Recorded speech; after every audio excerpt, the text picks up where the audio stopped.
हरे Krishna Krishna conscious YouTube books में आपका स्वागत है। जैसे कि आप देख रहे हैं, हम रीड कर रहे हैं श्री कृष्ण स्वरूप चिंतन, नाम रूप गुण लीला धाम, जिसे लिखा गया है परम पूज्य लोकनाथ स्वामी महाराज द्वारा। आज से हम देखेंगे कृष्णा के गुण 61। गुण नंबर 61, लीला माधुर्य। भगवान श्री कृष्ण लीलाओं की तरंगों से पूरित सागर के समान है, जो तीनों लोकों में प्रत्येक प्राणी के भीतर आश्चर्य उत्पन्न करने वाला है। 62, प्रेम माधुर्य।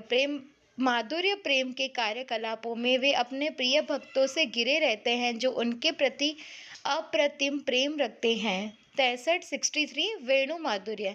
वे अपनी वंशी की मधुर ध्वनि से तीनों लोकों के मनों को आकृष्ट करने वाले हैं। तथा 64 रूप माधुर्य। उनका सौंदर्य तथा ऐश्वर्य अद्वितीय है, न तो कोई उनके समान है और न उनसे बढ़कर है। इस प्रकार तीनों लोकों के भगवान श्री कृष्ण समस्त चर तथा अचर जीवों को चमत्कृत करते हैं। इन चार माधुर्यों का अपार वैशिष्ट्य है, जिनका अब हम संस्मरण करेंगे।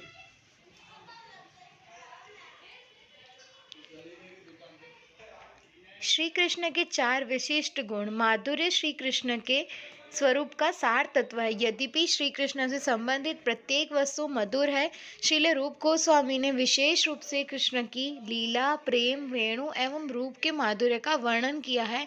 वे लिखते हैं, लीला प्रेमणा प्रियाधिक्यम माधुर्य वेणुरूपयोः इत्यसाधारणं प्रोक्तम गोविंदस्य चतुष्टयम्। पहला लीला माधुर्य, प्रेम माधुर्य, वेणु माधुर्य तथा रूप माधुर्य, ये चार गोविंद के असाधारण गुणों के रूप से सुविख्यात है। भक्ति रसामृत सिंधु 2.1.43।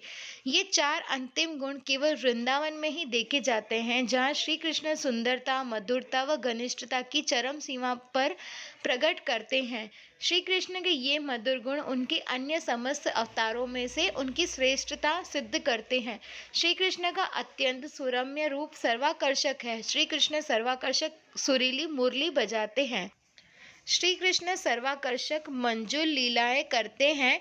श्री कृष्ण व्रज में अपने प्रिय सेवकों के संग सर्वाकर्षक प्रेम मधुरिमा का रसपान करते हैं, जो सभी अपने उनके संग अंतरंग प्रेम विनिमय करने में निपुण हैं। ये चार अद्भुत विशेषताएं भगवान नारायण में भी नहीं होती है, जो ऐश्वर्य प्रदान वैकुंठ के स्वामी हैं। इसलिए भगवान नारायण की दिव्य संगिनी लक्ष्मी जी भी कृष्ण के मनमोहक सौंदर्य एवं माधुर्य की ओर आकर्षित हो गई। पहला लीला माधुर्य। मनुष्य, देवता आदि जीवों के कार्यकलापों को लीला नहीं कहते, और अन्य अवतारों की लीला तो केवल ऐश्वर्य भाव तक ही सीमित रहती है, परंतु स्वयं भगवान श्री कृष्ण के कार्यकलाप लीला कहलाते हैं, जो माधुर्य की चरम सीमा को प्रदर्शित करते हैं। श्री कृष्ण के लीला माधुर्य का गुण सुस्पष्ट रूप से माधुर्य धाम श्री वृंदावन में प्रदर्शित होता है। व्रज भूमि में उनकी समस्त लीलाएं मधुर घनिष्ठता से ओतप्रोत है। 100% माधुर्य, जिनके ऐश्वर्य भाव की लेश मात्र गंध भी नहीं है। मथुरा में ऐश्वर्य मिश्रित होने के कारण श्री कृष्ण की लीलाओं की मधुरिमा अत्यंत फीकी एवं कम हो जाती है। द्वारका लीला में माधुर्य रस घटकर चम्मच भर रह जाता है और ऐश्वर्य भाव विस्तृत होकर महासागर बन जाता है। केवल वृंदावन में श्री कृष्ण प्रेम के मधुरतम रस का आनंद प्राप्त करते हैं, जो अन्य किसी स्थान में प्राप्य नहीं है। श्रील रूप गोस्वामी कहते हैं कि भगवान की समस्त लीलाओं में उनकी बाल लीला भक्तों को अधिक आकर्षित करती है। इस प्रसंग में कृष्ण की कुछ बाल लीलाएं संस्मृतर्व है। कार्तिक मास में दीपावली के दिवस घटित उखल बंधन की लीला सुप्रसिद्ध है। उस दिन प्रातः कृष्ण निद्रा से कुछ शीघ्र उठ जाते हैं और स्तनपान के लिए मैया यशोदा के पास आते हैं, जो उस समय दही मथ रही थी। अपने दुलारे को भूखा देख यशोदा कृष्ण को दूध पिलाने लगी।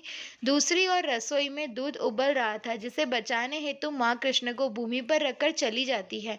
ऐसी स्थिति में कृष्ण अत्यंत क्रुद्ध होते हैं और क्रोधवश मैया द्वारा मथी जा रही दही की हंडी को फोड़ देते हैं। भगवान का क्रोध उनकी लीला का ही एक अंग है, वह प्राकृतिक क्रोध की भांति नहीं है। ऐसा दुर्व्यवहार कर कृष्ण कुछ भयभीत होते हैं, इसलिए वे वहां से भागने लगते हैं, परंतु यशोदा मैया भगवान को पकड़ने के लिए उनके पीछे भागती है। वास्तव में भगवान को कौन पकड़ सकता है? परंतु यशोदा मैया ने इतना परिश्रम किया कि वे पसीने पसीने हो गई। अतः भगवान पकड़े जाने के लिए मान गए और अपनी गति धीमी कर पकड़ में आ गए। पकड़े जाने पर माता ने कृष्ण को उखल से बांधने का प्रयास किया, परंतु प्रत्येक प्रयास में डोरी 2 उंगली कम पड़ रही थी। उन्होंने बारंबार प्रयास किया, परंतु डोरी लगातार 2 उंगली कम पड़ती थी। वे बारंबार अधिक से अधिक डोरी ला रही थी और हर प्रत्येक बार कम पड़ रही थी। अंत में भगवान ने स्वयं कृपावश बन जाना स्वीकार कर लिया। यशोदा कृष्ण को किसी वृक्ष, खंबे या अन्य किसी वस्तु से बांध सकती थी, परंतु वे उखल को भी दंडित कर देना चाहती थी, क्योंकि जब कृष्ण कन्हैया माखन की चोरी कर रहे थे तब उखल ने उनकी सहायता की थी। भगवान उखल पर चढ़कर माखन चुरा रहे थे। यदि उखल न होते तो वे माखन तक नहीं पहुंच पाते, इसलिए मैया ने अपने कन्हैया को उखल से बांध दिया। बन जाने पर भी भगवान ने सोचा कि अन्य कोई लीला करनी चाहिए और नटखट बालकृष्ण ने अनेक प्रकार से यशोदा को परेशान कर किया। भगवान उखल को खींचकर बाहर ले आए और उन्होंने कुबेर के 2 पुत्रों नल कुंवर एवं मणिग्रीव का उद्धार किया। वे दोनों भ्राता नारद मुनि द्वारा शापित होने के कारण वृक्ष योनि में थे और नंद महाराज के प्रांगण में थे। नारद मुनि ने उन दोनों को वृक्ष बनने का शाप दिया था, परंतु साथ ही साथ उनको सांत्वना भी दी थी कि भविष्य में स्वयं भगवान श्री कृष्ण उन दोनों भ्राताओं का उद्धार करेंगे। इसलिए अपने प्रिय भक्त नारद के वचन को सत्य करने के लिए सत्यम विधातुम निज भृत्य भाषितम श्री कृष्ण ने उन दोनों का उद्धार किया। साधारणतः यदि कोई स्वयं बंधन में है तो वह भला किस प्रकार दूसरों को मुक्त कर सकता है, परंतु कृष्ण ने स्वयं बंधे रहकर भी दूसरों को मुक्त किया। यह है भगवान की अद्भुत लीला। उखल बंधन लीला का दृश्य दिखाते हैं।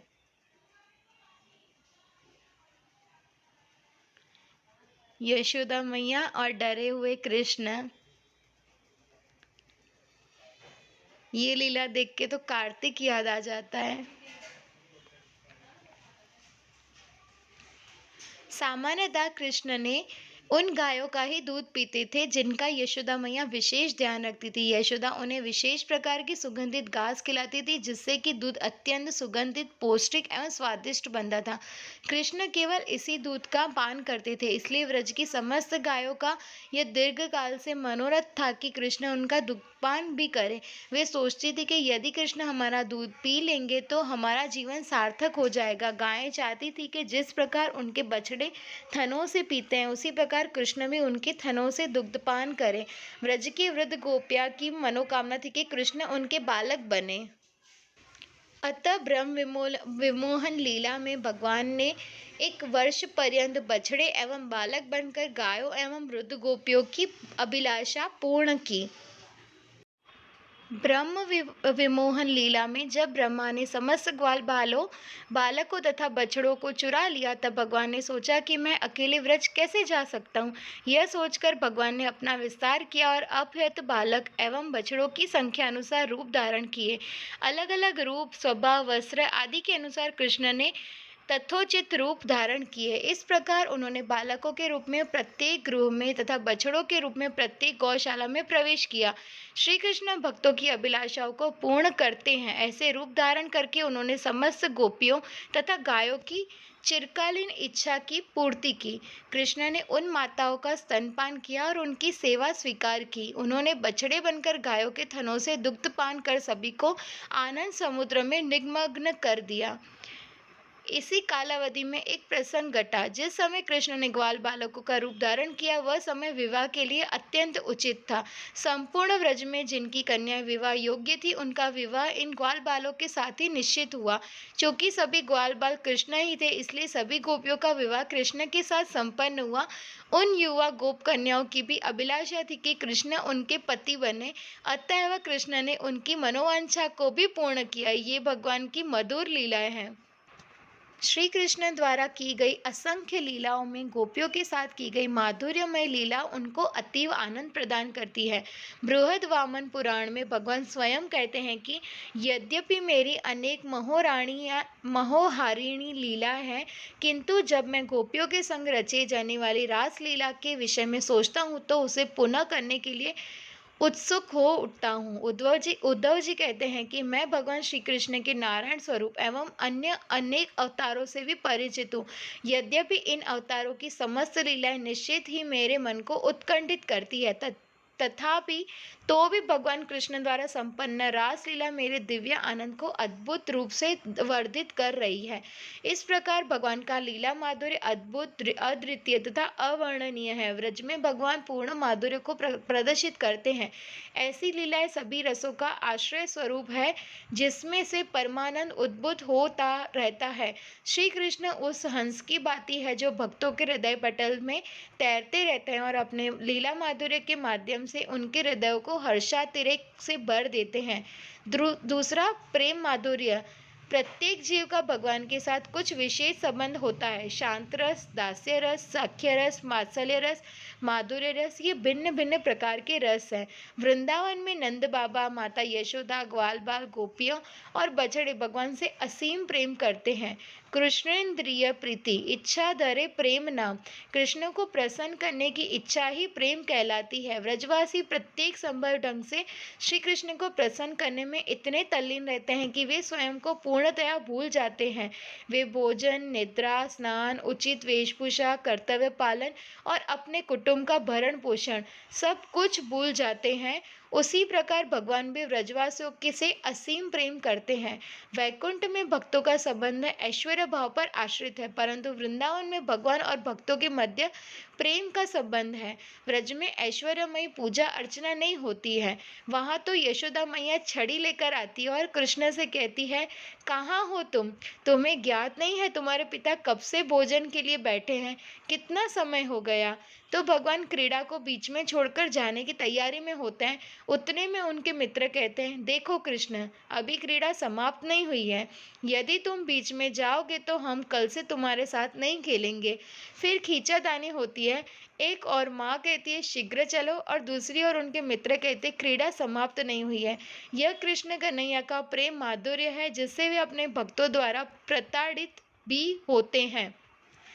कृष्ण व्रज में मोर, बछड़े इत्यादि समस्त प्राणियों से अत्यधिक प्रेम करते थे। इसी प्रेम के कारण वे अपने सिर पर मोर पंख को धारण करते थे। खेचरी गांव, पूतना राक्षसी का गांव से 2 किलोमीटर की दूरी पर दक्षिण में मयूर वन है। एक बार मयूर वन में भगवान ने मोरों के साथ नृत्य किया। जिस प्रकार रासलीला में प्रत्येक गोपी के साथ कृष्ण थे, उसी प्रकार प्रत्येक मोर के साथ कृष्ण ने नृत्य किया। इस प्रकार उन्होंने मयूरों के साथ प्रेममयी लीला की। जब कृष्ण बालक थे तो वे बछड़ों को चराते थे, इसलिए उनको हम वत्सपाल के नाम से भी बुला सकते हैं। बछड़ों को चराते हुए यदि कोई बछड़ा थक जाता तो भगवान उनको गोद में उठाकर उनकी मालिश करने लगते। इस प्रकार भगवान स्वयं बछड़ों से भी स्नेहपूर्ण आदान प्रदान होता था। जब कृष्ण तनिक बड़े हुए तो वे गोपाल बने। प्रत्येक दिन प्रातःकाल में गायों को चराने ले जाते थे।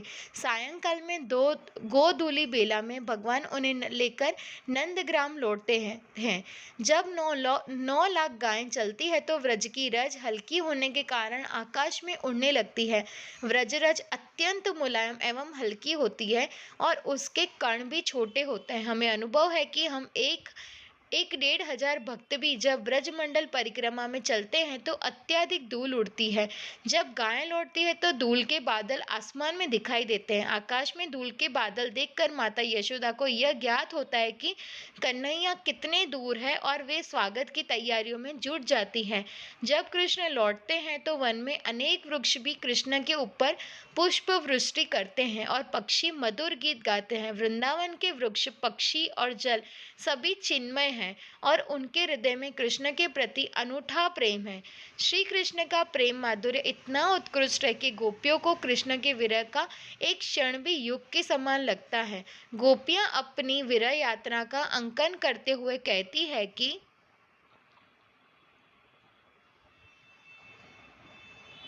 कृष्णा कन्हैया वापस अपने घर लौटते हुए, सखाओ संग गोचारण से लौटते हुए कृष्ण।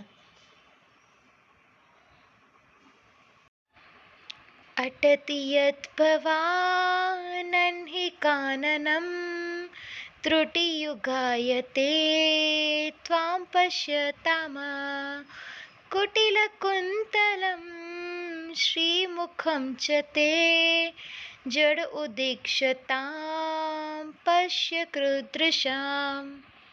अर्थात हे कृष्ण, जब आप दिन के समय जंगल में चले जाते हैं तो क्षण का एक अल्पाश भी हमें युग सरीखा लगता है, क्योंकि हम आपको देख नहीं पाती हैं।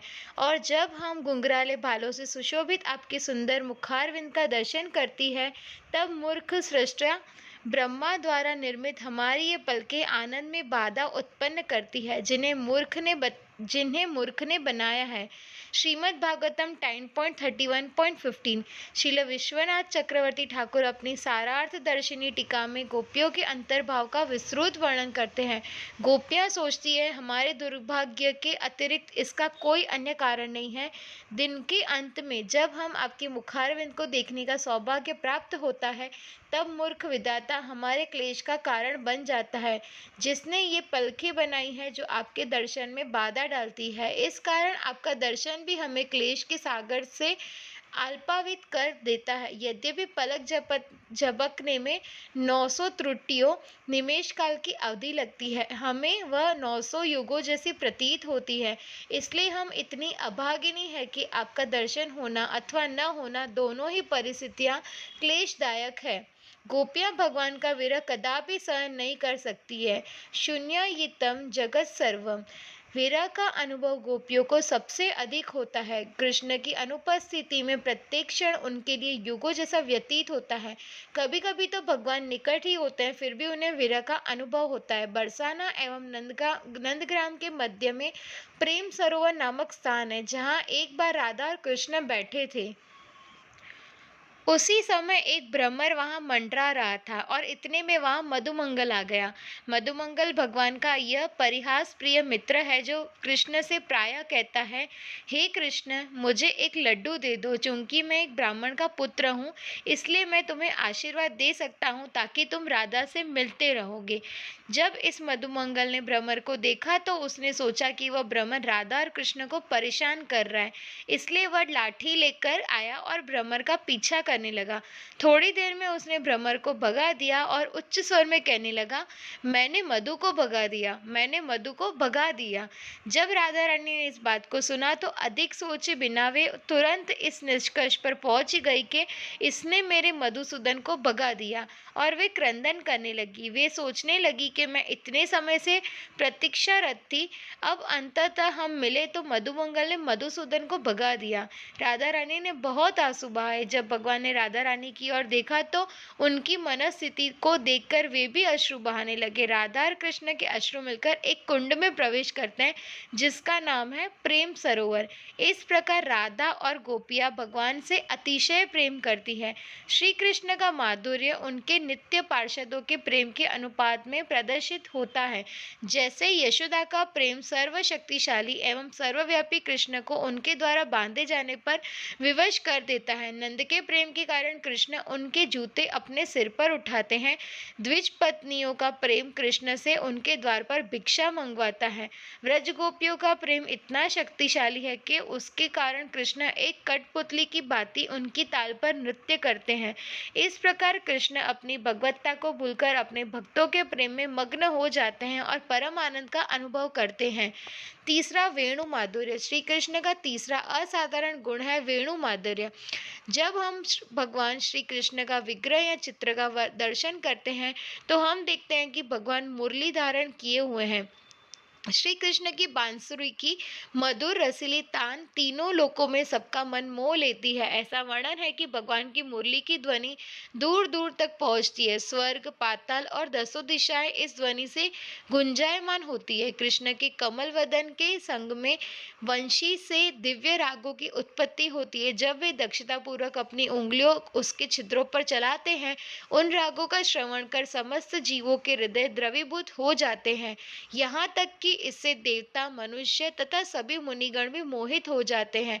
श्री कृष्ण की वंशी की अनिर्वचनीय मधुरिमा का एक अंश भी विश्व की समस्त मधुर ध्वनियों के एकत्रित माधुर्य से श्रेष्ठ है।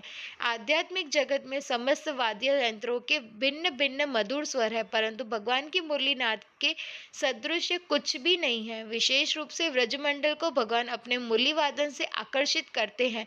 प्रत्येक व्रजवासी, चाहे वह गोप हो या गोपी, पशु हो या पक्षी, पेड़ हो या पौधा, नदी हो या पर्वत, श्री कृष्ण की वंशी के रसामृत से प्रेम करता है। शास्त्रों में मुरली की मादकता का अत्यंत सरस वर्णन उल्लेखित है। श्री कृष्ण के वेणु की ध्वनि से उत्पन्न आनंद इतना प्रबल तथा अंतर्वेदी होता है कि वह जड़ व चेतन वस्तुओं के स्वभाव को पलट देता है। श्री कृष्ण की मुरली की अनुपम स्वर लहरी अचेतनों में चेतना का संचार कर देती है और चेतनों को स्तंभित कर देती है। अस्पंदनम गतिमातम पुलकस्वस्तरूणाम, जल एवं स्थल के समस्त जीव उन्मत्त हो जाते हैं। कृष्ण मुरली बजाते हुए और उनके आसपास में गौ मैया एंड मयूर। श्री कृष्ण का वेणु माधुर्य। एवं किसी को अपने शरीर का भान भी नहीं रहता। जब श्री कृष्ण अपनी वंशी का मधुर नाद बिखेरते हैं तब गायों के मुख की घास दांतों में ही दबी रह जाती है और दूध पीते हुए बछड़े दूध पीना बोल छोड़कर गाय के स्तनाग्र मुंह में लिए स्तब्ध हो जाते हैं। यमुना जो भगवान की पटरानी है वे भी मुरली की ध्वनि श्रवण करके स्तंभित हो जाती है और उल्टी दिशा में बहना आरंभ कर देती है। उन्हें ज्ञात ही नहीं होता कि किस दिशा में बहना है, अतः वे उसी और बहने लगती है जिस दिशा में मुरली की ध्वनि सुनाई देती है। ऐसी उन्मादक ध्वनि को सुनकर वृक्ष एवं लताओं का शरीर प्रेम से पुलकित हो जाता है तथा चंद्रमा स्तब्ध यानी स्थिर हो जाता है, इसलिए रात्रि घटती ही नहीं है। भगवान अपना अधरामृत मुरली में भरकर समस्त दिशाओं में वितरित करते हैं। यह भगवान की इच्छा पर निर्भर है कि यह अधरामृत किसके कर्णों में प्रवेश करेगा। हम इस नाद को अपनी इच्छा से श्रवण नहीं कर सकते। व्रजमंडल में जब भगवान की रास क्रीड़ा होती है तब कृष्ण सर्वप्रथम रासलीला स्थली पर पहुंचकर मुरली बजाते हैं। वे उस वेणुनाद के माध्यम से गोपियों को संकेत देते हैं कि रास क्रीड़ा कहाँ होगी। मुरली की धुन श्रवण करते ही समस्त गोपियां तुरंत समस्त कार्य त्याग कर उस मुरली की नाद की दिशा में वन की ओर दौड़ पड़ती है। चूंकि उस समय कृष्ण केवल गोपियों को बुलाना चाहते हैं, इसलिए मुरली की धुन को अन्य कोई भी श्रवण नहीं कर पाता। भगवान चाहते हैं कि केवल गोपियां इस ध्वनि को सुने।